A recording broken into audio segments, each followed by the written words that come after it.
بسم الله الرحمن الرحيم. مساكم الله بالخير. أنا سعيد بوجود هذه الكوكبة التي ستبدأ إحداث تيار صحي نفسي في المجتمع الكويتي. وأنا سعدت وايد عندما سمعت عن جهود الدكتور محمد الزامل في تشكيل هذه الكوكبة وتعبه يعني مساعيه في هذا المجال، فأنا أحب أني أشكره في البداية. ثانيا، التشويس ثيوري هي نظرية نفسية، وعلشان أقول لكم كل نظريات علم النفس بدون استثناء تبحث في قضية واحدة، ماكو غيرها. عندنا 99 نظرية في علم النفس، 99 نظرية في علم النفس. كل هذه النظريات تبحث في قضية واحدة وهي السلوك. كيف يتكون السلوك؟ كل واحد يعطي تصور عن كيف يتكون السلوك. هذا التصور إن لم يكن له تطبيقات أصبح خرابيط، وإن كان له تطبيقات أصبح له تدعيم. طيب، احنا اليوم راح نتكلم عن نظرية تتكلم عن كيف يتكون السلوك. ايش فائدتنا؟ يعني خير يا طير، عرفنا كيف يتكون السلوك. السلوك هو تصرفاتك، السلوك هي حياتك. فإذا عرفت كيف يتكون هذا السلوك، أصلاً عرفت كيف تصنع حياتك كما تريد، وليس كما يريده لك الآخر. هذه كل القمندة.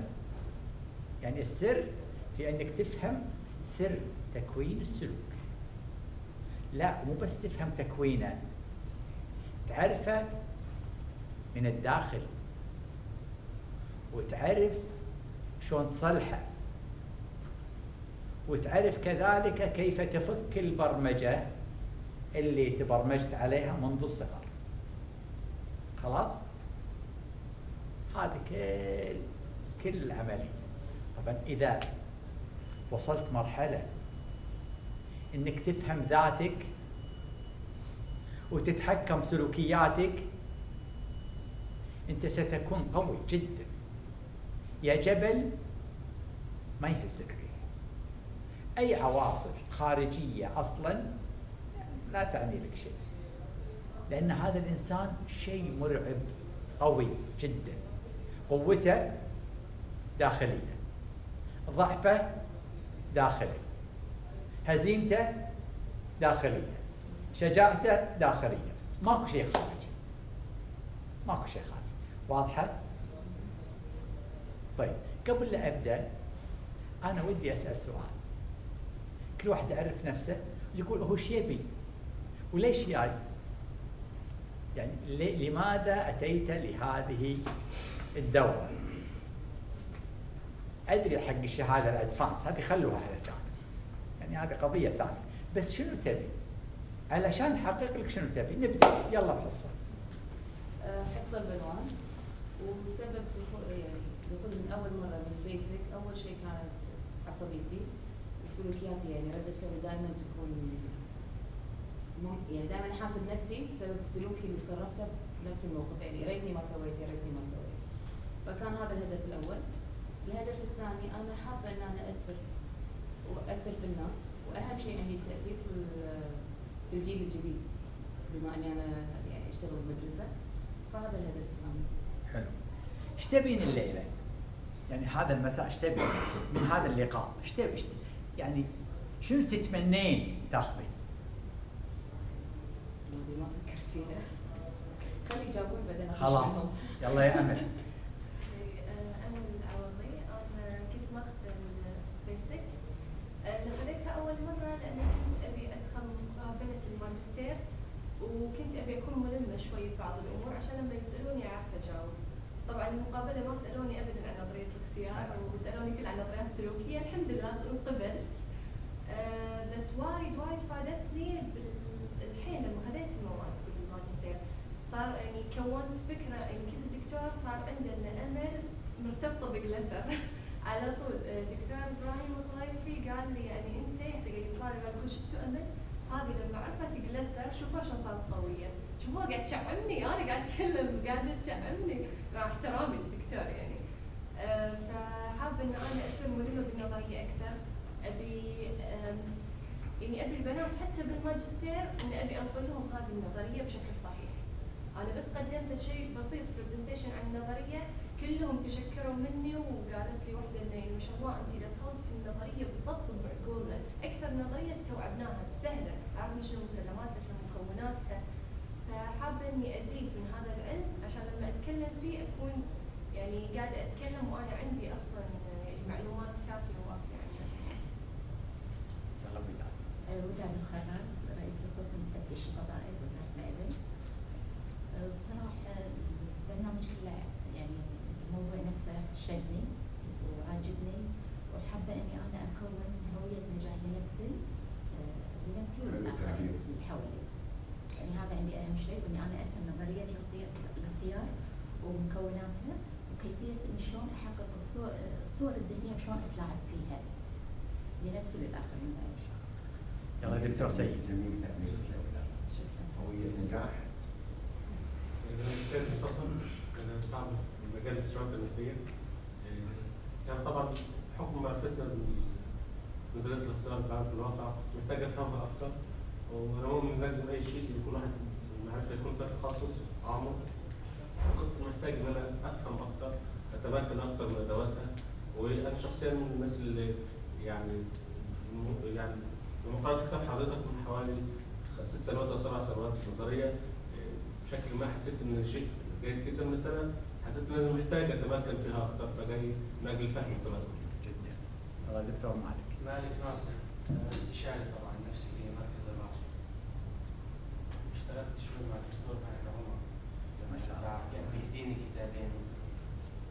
تعرفت على الدكتور طبعا الزاني، حبينا هيك اول ما شفناه، شرح لنا عن النظريه واشتركنا معاه بصراحه حتى نكون هويه واطار نظري لشكل عملنا اكثر.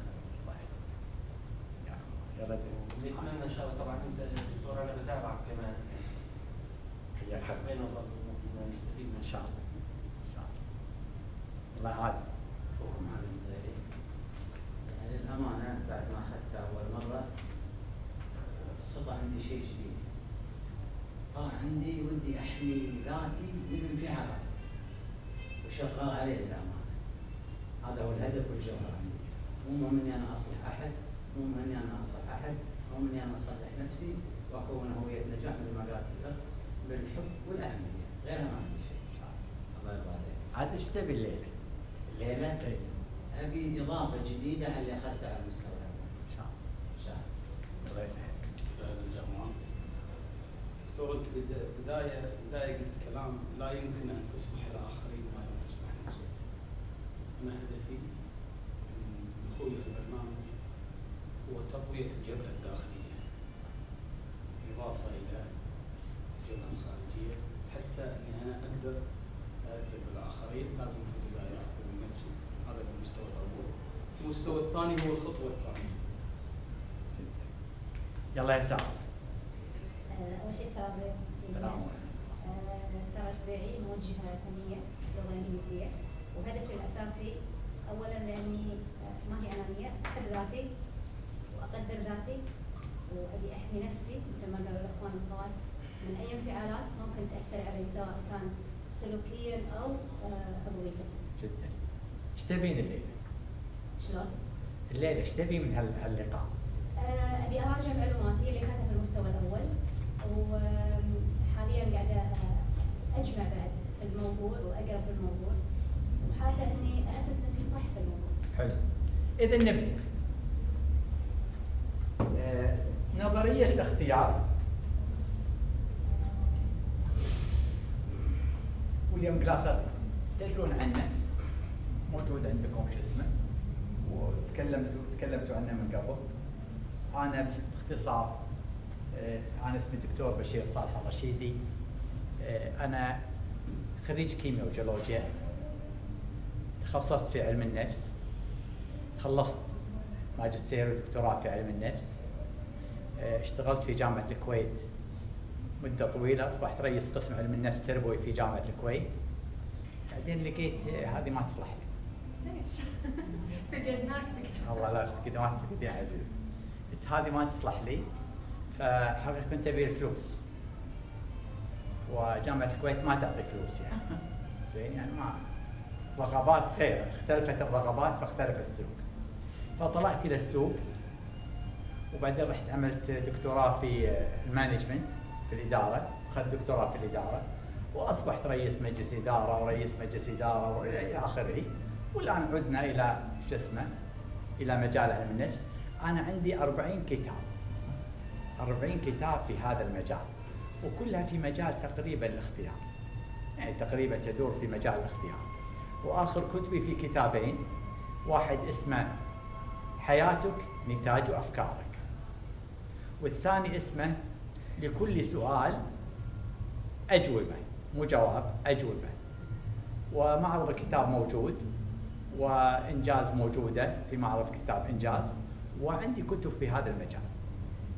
أنا أزعم أني تشربت الاختيار، وأزعم أن مجال الاختيار أعطاني يعني أفق في الحياة، وناسة، سعادة،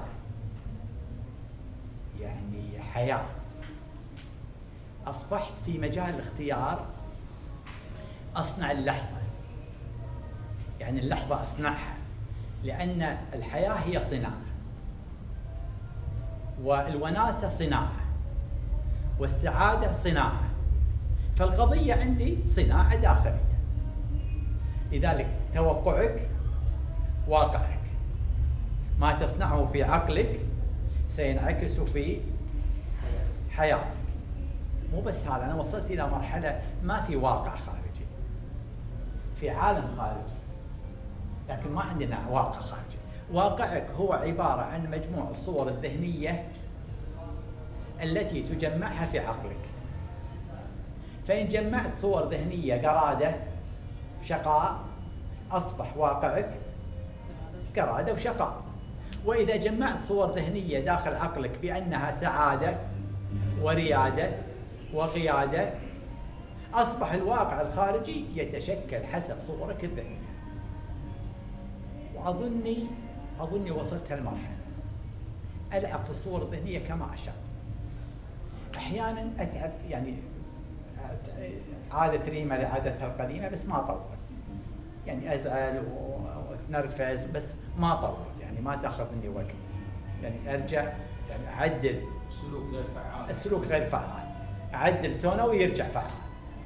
وايد تواجهني مشاكل، أنا ما أرى أن هناك مشاكل، هاي نتيجة الاختيار. وعندي كتاب اسمه كيف تواجه أحداث الحياة. ماكو مشكلة، المشكلة هي صورة ذهنية، كبرها وصغرها أنت عندك بغض النظر عن واقعها الخارجي. ولذلك موضوع الاختيار عندي، أنا عندي يعني الاختيار حياة، مو شيء أدرسه، شيء أمارسه ولي.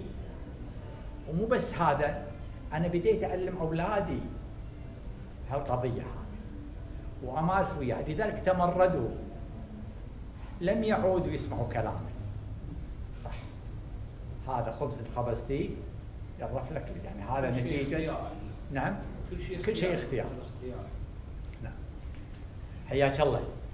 أي مكان، كل مكان لك. اسحبي لك كرسي وقعدي عندهم. أي طبعا.